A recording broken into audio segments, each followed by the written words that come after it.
I want to introduce our speaker tonight.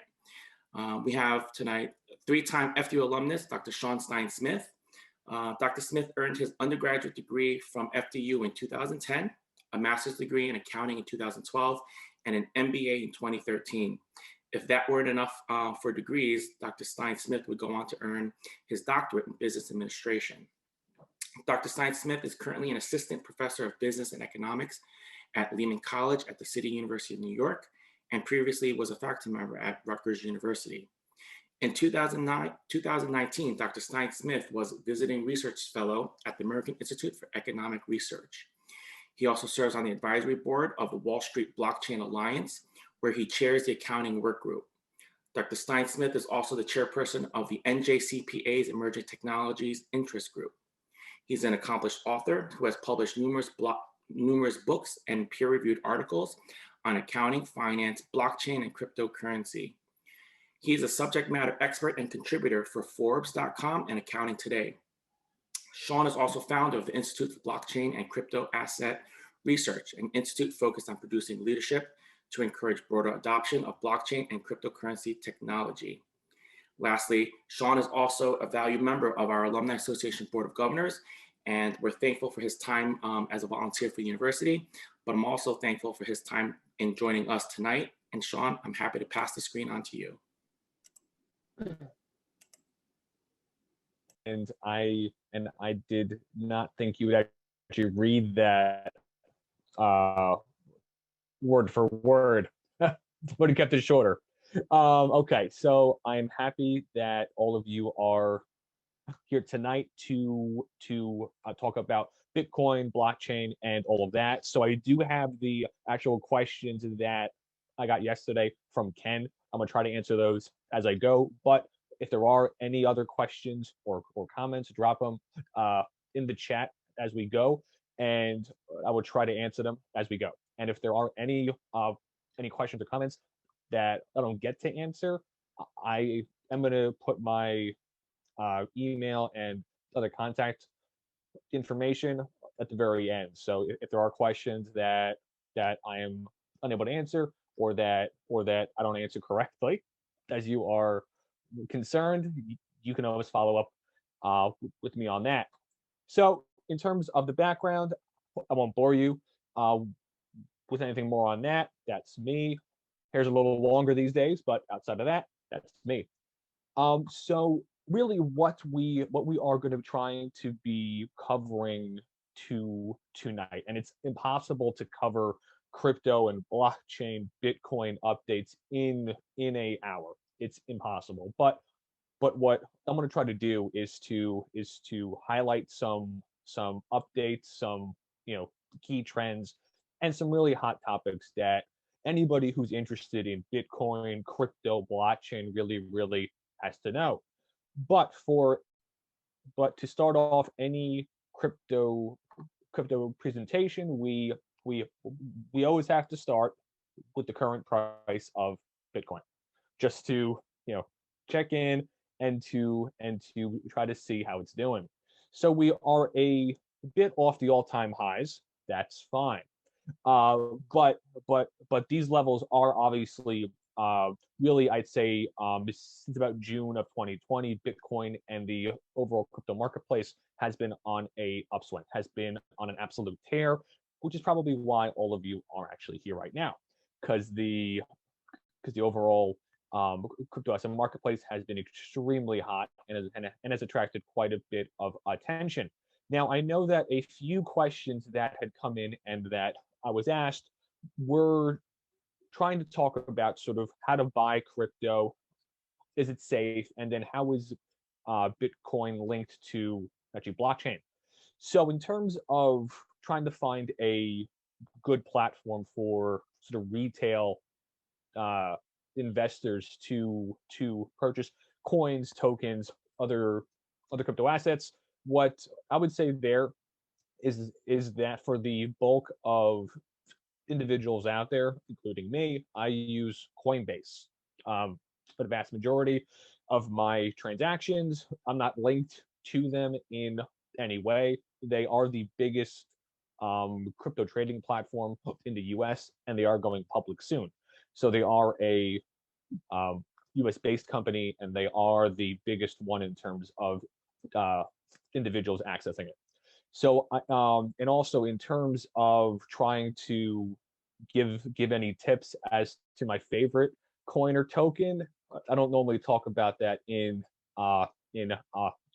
public, but all that I would say there is that trying to put money into crypto assets of any kind should be treated as a asset uh, allocation choice, right? Never invest money that you can't afford to actually lose, and always do your homework on the coin, token, project, or other crypto asset that you are interested in. And in terms of how actually safe with Bitcoin is, I'm going to come back to that in a minute because there is still this incorrect view out there uh, that for some odd reason, Bitcoin and crypto aren't safe to use.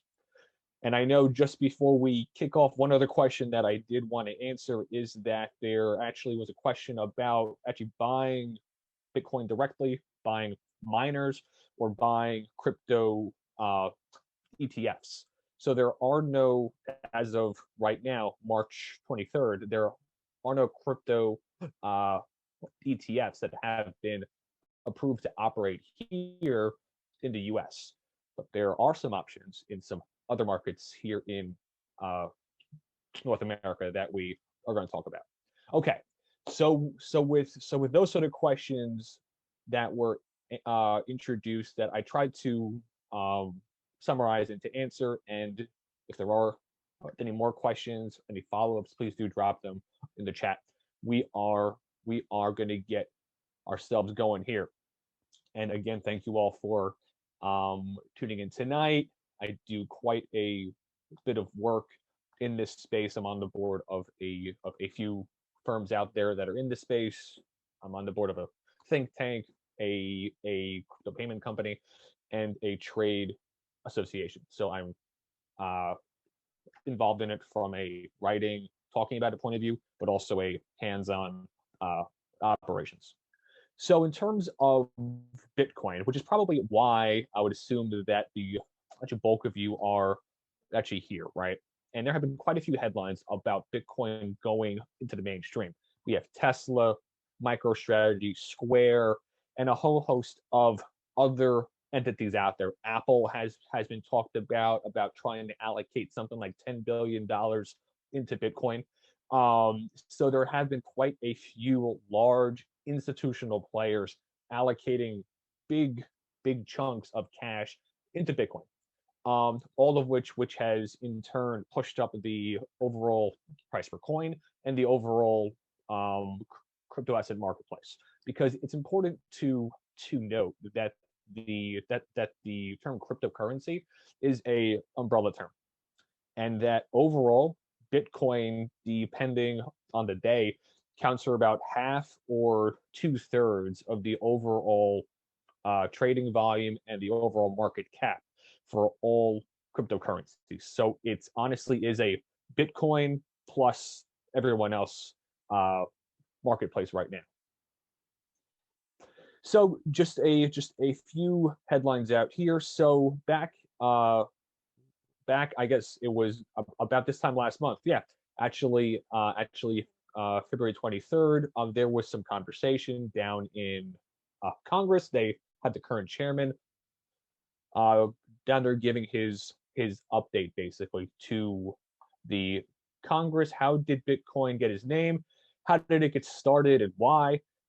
Okay, and what does it do that currency can not do? So in terms of uh, how this all got started, I'd say that the best place to have that answer is to go to bitcoin.org, and to actually read the original Bitcoin blockchain white paper. Now, it's only about 9.5 or so pages long, and it's actually a pretty easy read for the first 5 or so pages. And so in that original Bitcoin blockchain white paper, the original document that actually kickstarted this whole conversation, it outlines how it got started, why it got started, and the whole goal of it. but to try to give sort of a quick overview, it was basically built out of this idea that individuals like the Fed chair have too much control over money, monetary policy, fiscal policy, all the rest. And so the whole idea of Bitcoin and of the original Bitcoin blockchain, it was to try to create a form of money that was outside uh, of the control of these bankers, politicians, all the rest. Hasn't quite panned out that way, but that was the whole idea of it. And if you are in the mood for some entertainment linked to Bitcoin, there's a excellent movie, and I think it's still on uh, Netflix, Banking on Bitcoin, and it's an excellent documentary style movie that covers basically the whole Bitcoin movement up until about 2014, because I think that's when the movie was actually produced. But it's an excellent job on the background of it. Talks to the individuals who were actually there back in 2010, 2012, at the very start of this whole ecosystem. So hasn't quite panned out exactly as they had hoped, because there are inputs now from the current Fed chair on the whole idea of trying to have a crypto dollar, which is the complete opposite of Bitcoin. I'll come back to that in a minute. But just to add some context, right? To add some context as to why we're having all of these conversations around Bitcoin, then the past Fed chair, Janet Yellen, talked to the NY Times also 1 month ago, and she actually raised quite a few issues about whether or not Bitcoin is a actual good thing, right? Is it a good medium of doing business? Is it primarily put to use for illegal activities? Her assertion, her and others out there, are that crypto are primarily put to use for criminal activities, money laundering, all the rest. Somebody should probably tell her that the most commonly used instrument for all of those illegal activities is the US dollar. So just FYI there. But now, just I guess within the last 24 hours, Jerome Powell came out actually saying that actually Bitcoin is really not a good medium of doing business, and it's more like gold as opposed to being a actual currency. And he's in no rush now. He was fine with doing it last month, but then within the last 24 hours, now there is no rush to try to build out the Bitcoin US dollar, basically, or to try to have a crypto dollar. So it's quite interesting. There's a lot of headlines right now out there talking about Bitcoin and crypto. So I always feel it's always good to have some background as to our conversation, right? And Coinbase, which is probably the platform that I would put forward if I was asked by friends, relatives, people as to how to get started with trying to buy, sell, hold Bitcoin and other cryptocurrencies. I'd say Coinbase is probably the easiest place to start. And I only put that forward because it's the most familiar in terms of it has insurance, it has customer service, and it's headquartered here in the US, and it's in compliance with the SEC, KYC, AML, and all of that good stuff.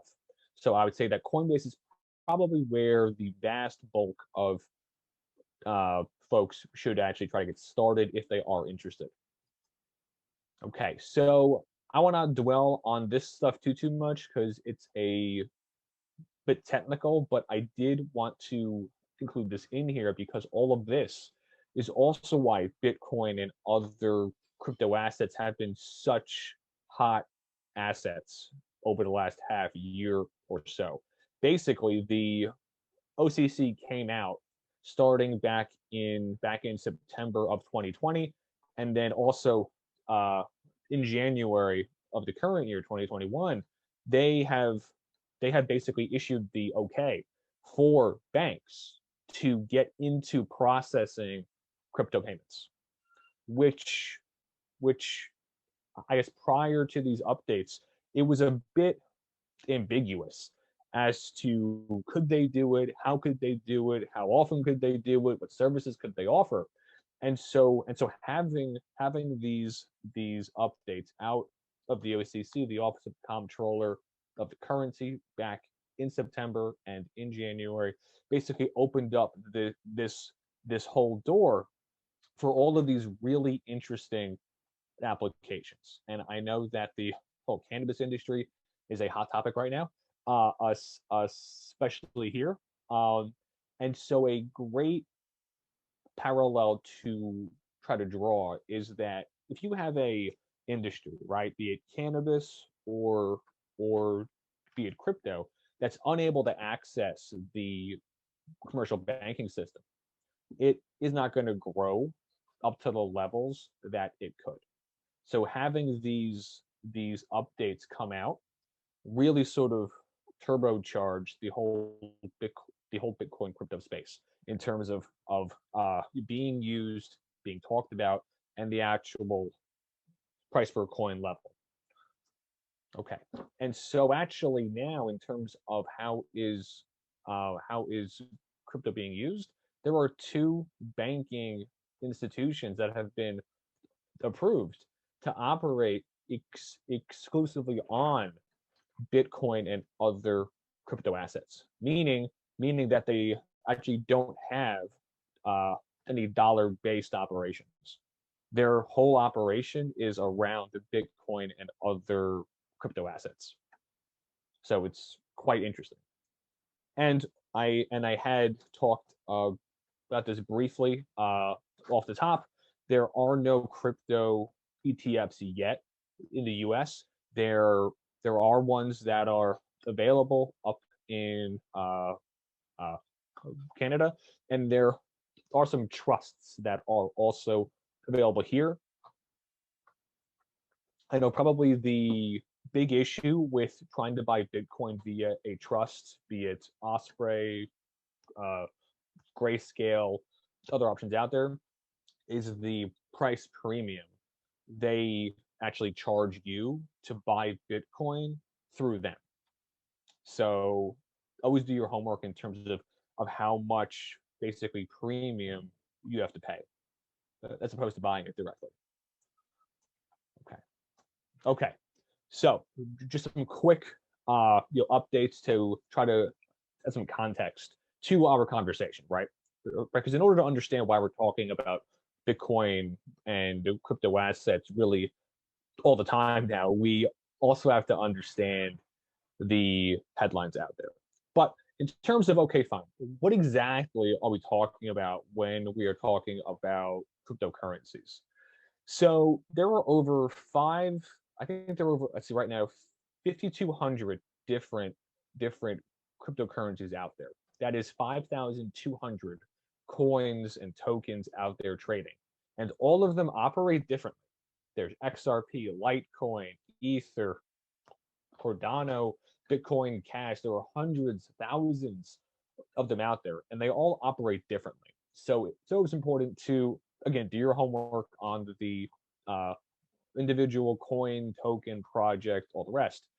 But for a overview of how some cryptocurrencies work, I always think that starting with Bitcoin is the best place to start because it's the biggest one. It's the one that everyone's heard of.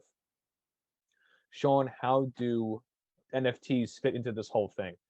Steve, okay, that's an excellent question, and I do have some content on that. All right, don't worry. But I know that uh, that's an extremely hot topic right now, and there are quite a few open questions on that. But I'll come back to that. But I did also want to just sort of hone in here for a quick minute. There's often some confusion between crypto and uh, blockchain proper. So a good way to try to talk about blockchain in terms of cryptocurrency. Everyone knows what the uh, internet is, right? We're all on it right now. So there's the uh, internet platform, and there are other applications that run on top of the internet, be it Facebook, be it Twitter, Zoom, TikTok, other applications, right, run on top of the internet. So if you want to think about it that way, actually blockchain is a type of internet. It has been called the internet 2.0, internet of trust, or a trustless internet. So it's basically the internet, blockchain, and then on top of blockchain, and there are all kinds of versions of a blockchain: public, private, hybrid. Either way, blockchain is that underlying platform, and then every single cryptocurrency, NFTs, run on top of that platform. So all of these are applications running on a blockchain, like Facebook and Twitter run on the internet. But a few key things to keep in mind between Bitcoin, again, because it's the highest profile one. Over here, we have Bitcoin. It has a fixed cap, right? Meaning that there are only ever going to be 21 million Bitcoin out there. Hard stop. It's coded into the computer language that drives Bitcoin. And so actually that actually ties back to a question that I got before. How is Bitcoin valued? Well, how is anything valued actually, right? It's all a part of supply and demand, right? Because there is no earnings per share or income linked to Bitcoin. There are some projects that have earnings and all the rest, but for Bitcoin, it's all really supply, demand, headlines. So it's all basically that: supply, demand, headlines, commentary. Hence, which is also why it has a lot of price volatility. And for every single coin, there has to be investment put into it. And so that's where the whole conversation on how to mine for Bitcoin happens. I won't get into that tonight because we don't have the time. But basically, in order to add any new Bitcoin into the marketplace, there has to be energy and money and time put into that process. Again, if you are interested in more, the original Bitcoin blockchain white paper outlines that whole process. And it isn't issued by any government or any centralized authority. Sean, why would anybody want to trade in crypto or Bitcoins that is not a hard currency that you can see? Well, I mean, I would say that I pay on PayPal and with Apple Pay. I don't see any of that either, right? And there actually have been efforts launched again just really since October by PayPal, Square, Visa, MasterCard to integrate Bitcoin and other payments into their current payment rails. And I'm going to answer that question better in a few minutes, Jim. Right, because Bitcoin is a investment, I would argue, more than a currency currently right now. And so it's not issued by anybody, and so there is no centralized authority over it, as opposed to the U.S. dollar, right, which has no hard cap, right? There have been numerous economic uh, relief packages passed, and there is no hard cap on the total number of US dollars out there. And there is no uh, investment needed to increase this overall supply. It's controlled and issued by the Fed, and it's linked obviously to the US. And there is no inherent security in the dollar, which is why I always push back on any commentary that Bitcoin and other crypto are primarily put to use for criminal activities. So can the US dollar. So any medium of doing business can be used for unethical activities if the individuals choose to do so. And so just a current little update here, kind of adding to the context there. So the biggest headwinds out there right now, to some earlier questions that I had both here offline and then here today, is that there is still some ambiguity and some over price volatility that is that is that is proving to be tough to overcome, to try to convince people to actually use Bitcoin and other crypto as a currency alternative. But there is an alternative out there that I want to talk about right now. So I've been talking about Bitcoin and other crypto assets, and I've been using that term for a specific purpose, right?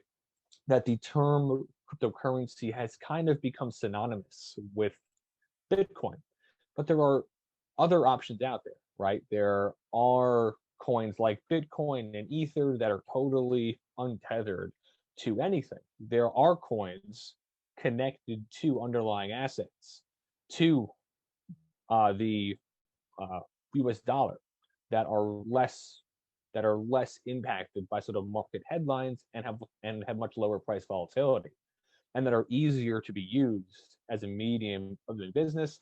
And then if we have time tonight, I am going to talk about this idea of central bank digital currency. Basically, having a country issue its own cryptocurrency, which is the complete opposite of the idea of actually Bitcoin.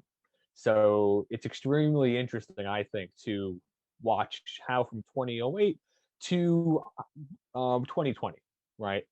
This whole conversation has gone 180, right? From being untethered, unlinked to anything, to being controlled and issued by actual countries.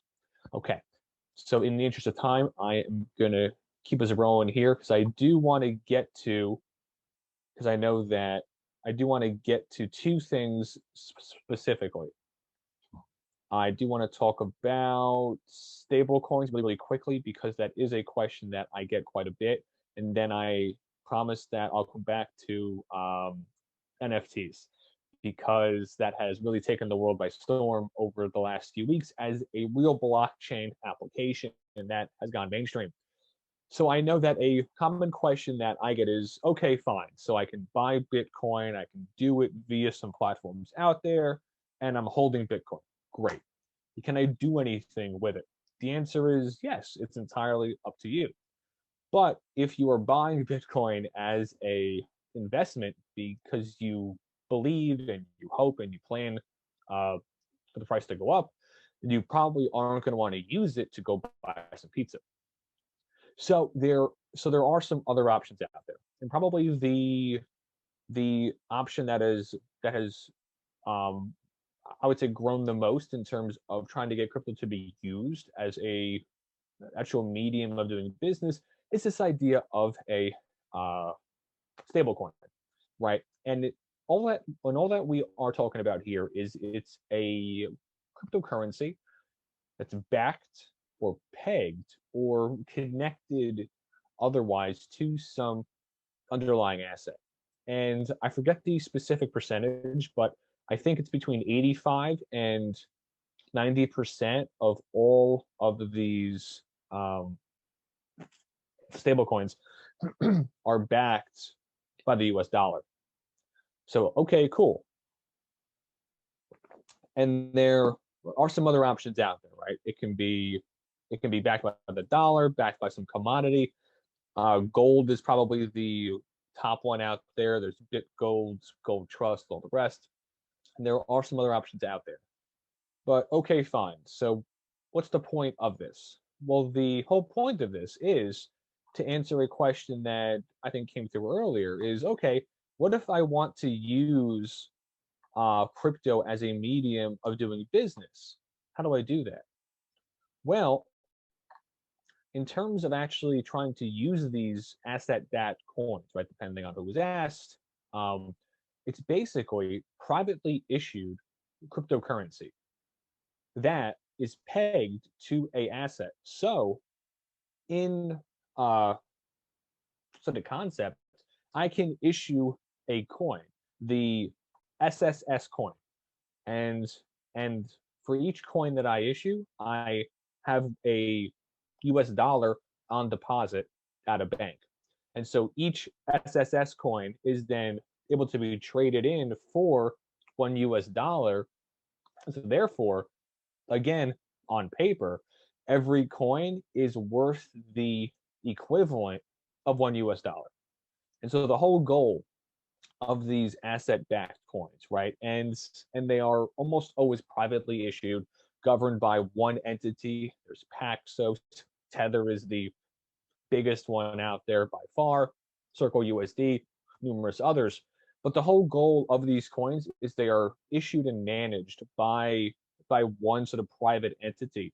The whole goal is to have their coin be the equal to some other medium of doing business, to try to get companies and to get individuals to actually feel comfortable using crypto as a way to pay people, get paid, all the rest. And I'm going to answer the question that came through the chat about Miami. Yep. So that's an excellent question, Greg. So actually, I'm currently um, working with the James Madison Institute down there on trying to assess, basically, right, how Miami and how Florida could become more crypto friendly. So what I would say there is that if they want to do this, they should have the freedom to go do so, right? But there's one item in there that could throw a major wrench into this whole operation, and it's the IRS, right? And I won't dwell too much on the accounting treatment for cryptocurrencies because you all seem like excellent people, nice people, and I won't bore you all to death with that. But but the only treatment option out there that's been issued by a authoritative body, right? And the IRS has that authority is that every single cryptocurrency is treated as property. Okay, so what does that mean? Every single time that any cryptocurrency is traded, exchanged, or is actually used by anybody to buy anything, pay for anything, sell anything, that is a income tax event. Every single time there's any transaction, be it Bitcoin or be it coins that are backed by the US dollar, it has absolutely no impact on this current tax um, treatment. Now, the tax impact is going to be less if the coin has uh, lower price volatility, but the overall impact is exactly the same. Every single transaction is taxed, and so that's really where it becomes awfully complicated. I know that there have been some high-profile athletes that have asked to be paid in uh, Bitcoin, and there are some ways that you can start to allocate certain uh, percentages of payroll into Bitcoin. Again, I won't bore you all um, with that tonight, but that's the biggest obstacle to trying to get Bitcoin specifically used as a medium of doing business, or any cryptocurrency to be used as a medium of doing business, because every time it moves, it's taxed.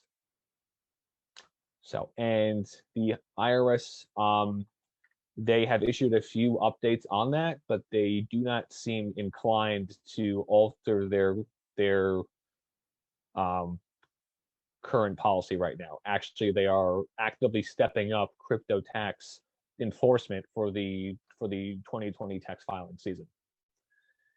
So I know that I was also asked a question about NFTs, and I do want to spend some time talking about that because I did promise to talk about Bitcoin, blockchain, and some of its applications. And NFTs are certainly a application, right? So what are these things, right? So what are folks talking about when they're talking about NFTs, right? Because there have been statements by, I think, William Shatner has issued some NFTs. Mark Cuban has also been in this space.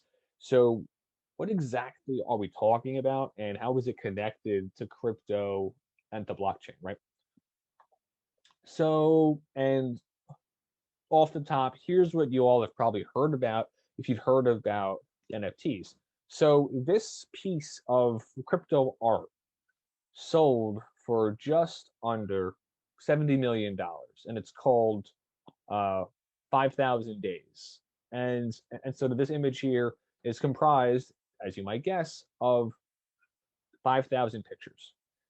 Okay, so art is always in the eye of the beholder, and so I won't judge whether it's actually worth that much, right? Okay, that's up to the person who bought it, up to them. But what are they buying actually? And so and so then here's where it's really easy to try to get confused when we are talking about crypto, Bitcoin, and other crypto assets, right? Because every single Bitcoin is exactly like every other Bitcoin, right? And it's called a uh, fungible item. And all that fungible means is that each Bitcoin is equal and equivalent to every other Bitcoin, right? Like every US dollar is equal and equivalent to every other dollar. But a non fungible token means that each NFT is a individual crypto asset, and and it has its information coded onto the blockchain via a blockchain application called a smart contract. And all that a smart contract is it's basically a uh, executable line of code that can help automate certain transactions on a blockchain. Okay, so what does it actually mean? So all that actually means is that each NFT is minted or issued, right? And it's linked to one specific digital asset, like a piece of artwork, like a uh, collectible e-card. I know NBA top shops, I forget, is probably the highest profile sort of mainstream application. And and actually that has run through, and this is from about a week and a half ago, $250 million worth of transactions. Folks buying NFTs of online video clips. So how does this actually work? And to answer the question sort of at a high level, because there are all kinds of questions as to, okay, fine, what do I actually own then if I'm buying a NFT, right? Because I can't trade it directly for other NFTs because each one is its own individual thing. So I can't trade it like a Bitcoin, and I can't subdivide it like a Bitcoin either. It's basically a crypto uh, collectible. And there are some other applications and there are some other possible ways to actually use it. But basically, right now, it's a crypto collectible. Do these NFTs get taxed like stocks? So there was a great article by a good friend of mine, Sheehan, on Forbes.com also, where he actually goes through and actually breaks down the specific um, ins and outs, but they're taxed just like any other any other cryptocurrency. So they're taxed as property, and if you hit a certain income level, then you pay the collectible tax, as opposed to just the ordinary income tax. But to answer that actual question, they are taxed, yes, basically like property, aka like stocks. So if you hold them for under a annual period, ordinary income. If you hold it for over that annual period, capital gains. And so that's what a NFT is at a high level. The most dominant application right now of a NFT is basically creating a sort of crypto collectible marketplace. But it can also be used, and here's where really I think blockchain is going to be really, really cool, is that it can help artists and other content creators actually get paid for their artwork. Anybody who's ever created content, be it artwork, be it books, be it music, knows how difficult it can be to actually get paid accurately, transparently, and on time. And if now I can actually create a token that tracks every time my artwork, my content is used, downloaded, accessed, then it's a lot easier for me and other artists to be accurately compensated. So it's too early to try to forecast accurately how NFTs are ultimately going to evolve going forward. But for right now, they are basically crypto collectibles that are made to document and to try to trace ownership of certain crypto assets or other virtual assets. They aren't perfect, but it's a interesting application forward, I think. All right, and I'm just gonna wrap up really, really quickly here with a few other slides, and then I'm gonna open the floor for some questions. And I know that I've been talking pretty fast, and that I have been covering quite a bit of content tonight. It's awfully tough to talk about crypto or about blockchain in a compressed time frame. So if there are questions, I can certainly answer them.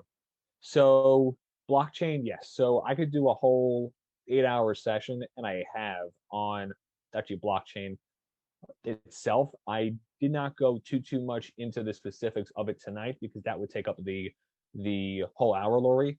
But the best way to try to think about blockchain is it's a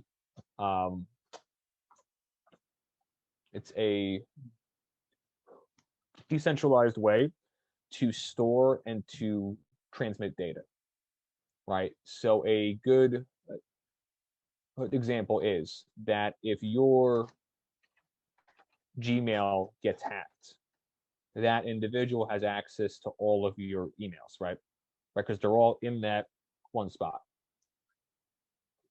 But if every single email, it was actually stored individually elsewhere, and any one of those accounts got hacked, that person only has access to that one specific email, as opposed to having access to all of them.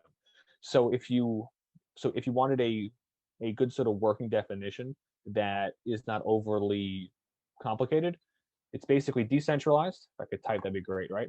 And I'm gonna drop this in the chat. It's gonna be decentralized and distributed storage and transmission of information between network members,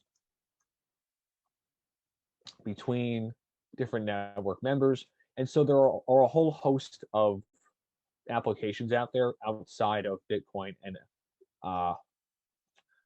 that's a cryptocurrency. And if you're really interested in trying to find more real world examples of actual companies doing it right now, Forbes actually puts out their blockchain 50 list. And they do that every March, or and they do that each March, and they they actually have companies in every industry across the world, from auto to e-commerce transportation, mining, payments, food. They have they have firms from all over the world that are actually using blockchain in their core operations. And if you are interested in a example closer to home, actually Walmart has put in their own in-house blockchain to track every single piece of fresh produce sold at their stores. So they have so it has a tremendous amount of applications outside of crypto.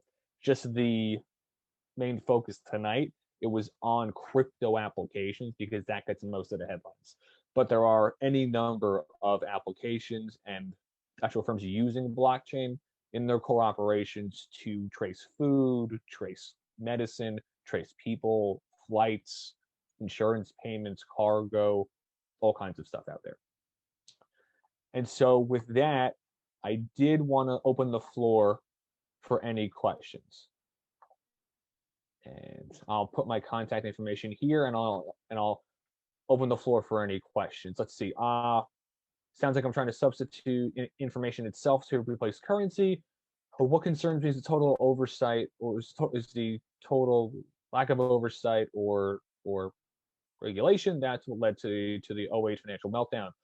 Well, there are some differing views on what specifically caused the '08 meltdown. There are some individuals that would argue that actually some of the specific policies put into place prior to '08 caused or helped encourage those activities that then caused the '08 meltdown. But in terms of Bitcoin being uncontrolled or unregulated, I mean, that's not entirely true, right? Because if you want to buy Bitcoin and you do it through Coinbase, Kraken, but probably Coinbase, right? I do it through there too. I have to prove to Coinbase I am who I am saying I am. So Coinbase and other platforms have to follow know your customer, anti-money laundering laws, and all of the other banking laws out there. So any institution that wants to trade crypto here in the US has to follow all of the rules outlined by the SEC, CFTC, all the rest. Now, is that a absolute guarantee that there aren't going to be price bubbles or some price fraud? No, right? The ICO bubble back in 2017 and 2018 is a clear example of how, hey, if there's a hot market and there is some information asymmetry out there, there's always the opportunity for unethical actors to try to take advantage of it. But I would say that the crypto marketplace is actually quite regulated, because in order to be a part of it, organizations and individuals have to comply with the current banking and other financial market rules. And the Bitcoin blockchain, by its utility, is public, verifiable, and auditable. Absolutely right. Any transaction on the Bitcoin blockchain can be traced to the individual wallet holder or the address. So the FBI law enforcement loves Bitcoin because they're able to then trace it to the IP address or the phone or the computer used to buy that Bitcoin. And since phones and computers usually have a person with them, in turn find the actual person. So were there any other questions, comments, any jokes about me personally? I can take it.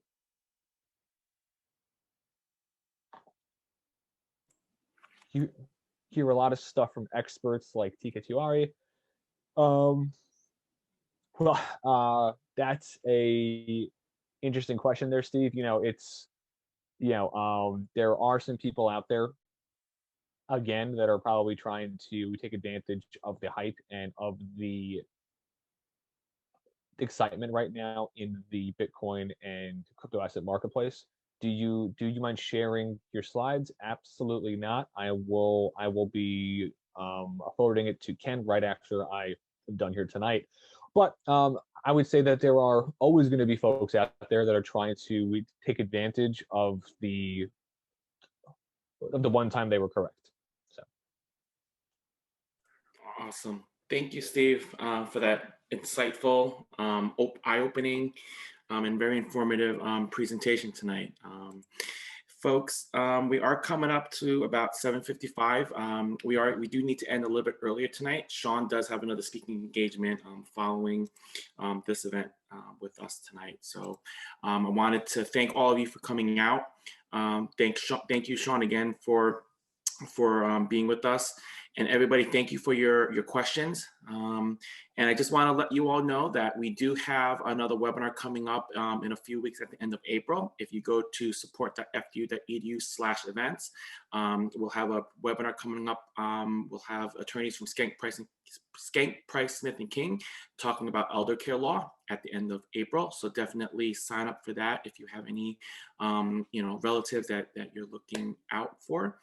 And definitely, like I said, visit support.fdu.edu/events for all our upcoming events. We'll be adding more events in the next few weeks, so you don't want to miss out.